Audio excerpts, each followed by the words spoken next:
نبی پاک سید عالم صلی اللہ علیہ وسلم نے ہمیشہ قربانی فرمائی، ہمیشہ۔ آج تو حضور نے ایک فرمایا، اللہ ہم سب کو حج کی توفیق عطا فرمائے اور بار بار حج کی توفیق دے۔ صحابہ نے 40 حج فرمائے ہیں، 50 حج فرمائے، حضرت فضیل بن عیاض نے 60 حج فرمائے۔ اللہ کو توفیق دے، قبول فرمائے اور اللہ سب کو بار بار وہ موقع نصیب فرمائے۔ تو نبی پاک صلی اللہ تعالیٰ علیہ وسلم نے حج ایک فرمایا، قربانی حضور جس دن مدینے آئے اس وقت شروع فرمائی، اور ہر سال حضور قربانی دیتے تھے، ہر سال 2 جانور ذبح فرمائے۔ یا رسول اللہ صلی اللہ تعالیٰ علیہ وسلم 2 کا کیا مقصد فرمایا؟ ایک میری طرف سے، ایک میری غریب امت کی طرف سے۔ یا رسول اللہ صلی اللہ علیہ وسلم کس طرف سے فرمایا؟ ایک میری طرف سے، ایک میری امت کی طرف سے۔ کبھی فرمایا ایک میری طرف سے، ایک میرے اہل بیت اور میری امت کی طرف سے۔ 2 جانور حضور نے ذبح فرمائے، اور پھر میرے حبیب پاک صلی اللہ تعالیٰ علیہ وسلم کے غلام مولا علی شیر خدا، ابن ماجہ کی روایت ہے، حضرت علی شیر خدا فرماتے ہیں کہ نبی پاک علیہ السلام 2 جانور ذبح کرتے تھے۔ خود حضرت علی کی جب باری آئی تو انہوں نے بھی 2 فرمائے۔ تو صحابہ نے پوچھا کہ علی 2 کیوں؟ 2 کس لیے؟ تو حضرت علی رضی اللہ تعالیٰ عنہ فرمانے لگے مجھے میرے حبیب نے وصیت فرمائی تھی کہ علی تو نے 2 کرنے، ایک اپنی طرف سے کیا کرنا، ایک میری طرف سے کرنا۔ تو میں ایک اپنی طرف سے دیتا ہوں، ایک اپنے نبی پاک کی طرف سے دیتا ہوں صلی اللہ علیہ۔ 2 جانور۔ آپ لوگوں نے سنی ہوئی ہے یہ بات کہ مہینہ کھانا نہیں پکتا تھا حضور کے گھر میں۔ حضرت عائشہ فرماتی ہیں 3 چاند اور 3 سورج اکٹھے کبھی نہیں دیکھے جب ساتھ روٹی بھی کھائی ہو، یعنی 3 دن مسلسل کبھی کھانا نہیں کھایا۔ قربانیاں کتنی دیں؟ بولیے۔ حضرت علی شیر خدا کا مکان کوئی نہیں اپنا، کوئی گھر نہیں بنایا۔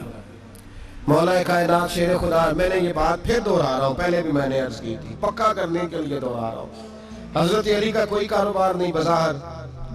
بی بی صاحبہ فرماتی ہیں کہ کئی ہفتے صرف سرکہ اور کھجوریں۔ قربانیاں کتنی؟ اسی سارے صاحب لان ٹورے ہیں کہ ساڑھے تے لگ دیئے کہ نہیں، پکا۔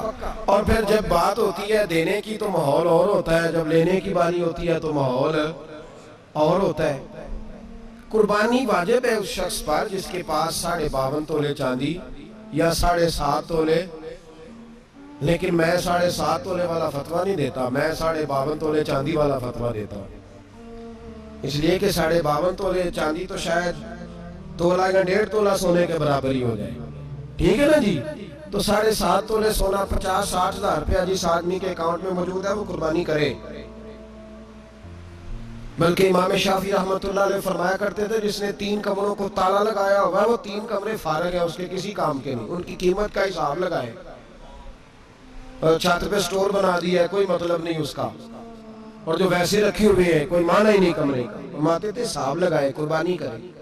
رب کریم کی بارگاہ میں دینے کا جب معاملہ آیا تو گول کر گیا کام۔ میرے رسول کائنات سرور عالم صلی اللہ علیہ وسلم کا جب اپنے لیے چیزیں استعمال کرنے کا ماحول ہے تو محبوب پاک علیہ السلام نے مہینہ روٹی نہیں پکائی۔ یہاں جو آدمی ہر جمعرات کو 4 کلو بکرے کا گوشت پکاتا ہے اور ہر تیسرے دن مرغی کا گوشت لاتا ہے، وہ قربانی کی باری آتی ہے تو کہتا ہے میرے پہ لگتی نہیں۔ وہ ٹھیک ہے ابا جی لے آئے، ابا جی کی طرف سے قربانی، اس دفعہ ابا جی کی، اگلی دفعہ اماں جی کی، اس سے اگلی دفعہ دادی جی کی۔ او خدا کے بندو، جس آدمی کے پاس پیسے ہیں پہلے اپنی قربانی واجب ہے۔ میری بات کی سمجھ آ رہی ہے عزیزوں کو؟ جو آدمی صاحب استطاعت ہے پہلے کس کی قربانی کرے گا؟ وہ کمائی کرتا ہے، اس کے اپنے اکاؤنٹ میں تنخواہ آتی ہے، ابا جی کے اکاؤنٹ میں نہیں آتی۔ اس نے اپنا بینک بیلنس چوری بھی رکھا ہوگا ابا جی سے۔ پہلے اپنی قربانی کرے، اگر اس کو شوق ہے، دل کرتا ہے تو ایک اور خریدے، پھر ابا جی کی طرف سے کرے۔ اگر اللہ نے توفیق دیا تو ایک اور خریدے، اماں جی کی طرف سے کرے۔ اور اگر اس کے دل کو اللہ ٹھنڈک عطا کرے، سکون کرے، تو پھر اپنے رسول کی طرف سے بھی قربانی دے، پھر اپنے محبوب کی جانب سے بھی قربانی کرے۔ نبی پاک صلی اللہ تعالیٰ علیہ وسلم نے ہر سال 2 قربانیاں دی، 10 سال۔ کل کتنی ہوگی 10 سالوں میں؟ بولیے۔ اور جب حضور حج کرنے گئے نبی پاک نے 63 اونٹ ذبح فرمائے۔ ایک اونٹ میں کتنی قربانیاں ہوتی ہیں؟ 63 اونٹ حضور نے ذبح فرمائے. اور حدیث بڑی مزیدار ہے. حضرت ابو ہریرہ رضی اللہ تعالیٰ عنہ فرماتے ہیں کہ جب اونٹ ذبح کرنے کی باری آئی تو ہم سوچ رہے تھے، پریشان تھے کہ یہ تو بڑا مشکل ہے ذبح کرنا، بڑا مشکل ہے، اس کو تو نہر کرنا پڑتا ہے، گرانا پڑتا ہے، باندھنا پڑتا ہے. سب سے مشکل کام اونٹ ذبح کرنا ہے. تو نبی پاک صلی اللہ علیہ وسلم کی تو عادت کریمہ ہے، اپنے ہاتھ سے ذبح کرتے ہیں حضور.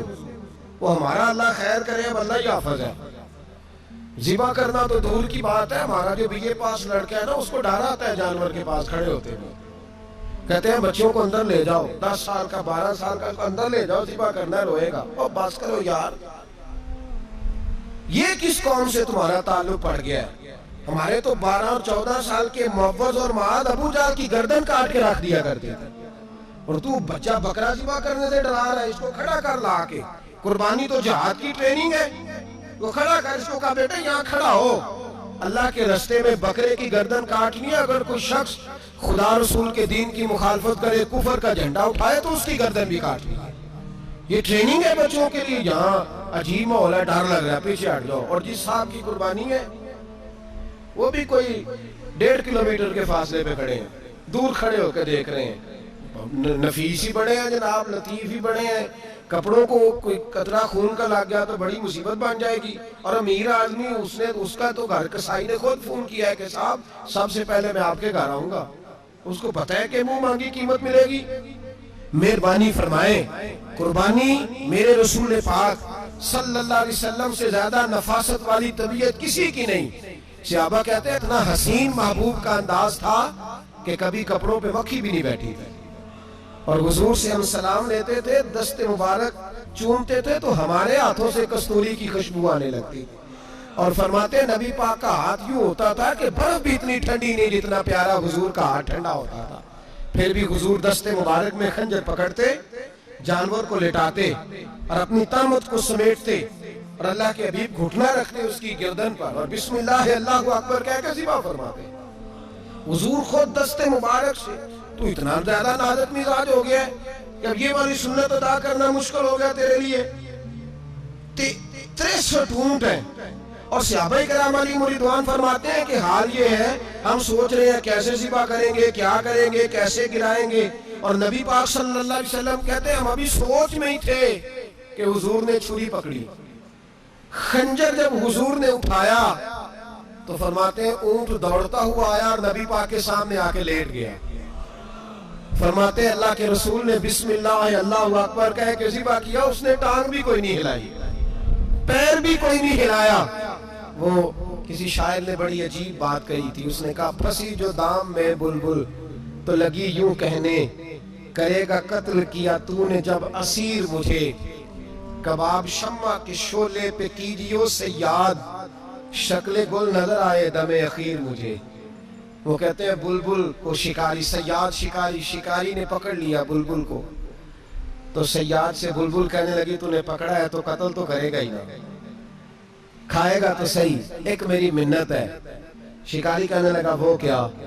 تو بلبل کہنے لگی جب تو مجھے ذبح کرے نا اور پکائے تو مجھے پھول سے بڑی محبت ہے. اس طرح کرنا، کوئلے اتنے زیادہ دہکانا، اس قدر زیادہ آگ جلانا کہ ان کی شکل گلاب کے پھول کی طرح سرخ ہو جائے.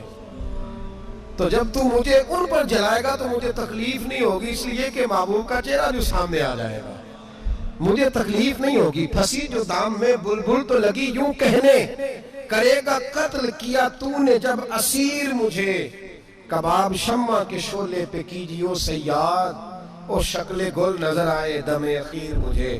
اعلیٰ حضرت بریلوی علیہ رحمہ فرمایا کرتے تھے، فرماتے تھے بڑی تکلیف ہوگی جب جان نکلے گی.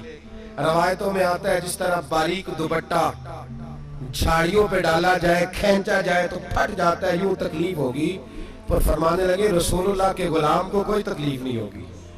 حضور کیوں؟ فرمایا اس لیے کہ جب جان نکلنے لگے گی تو سامنے جلوہ بدوحال آ جائے گا.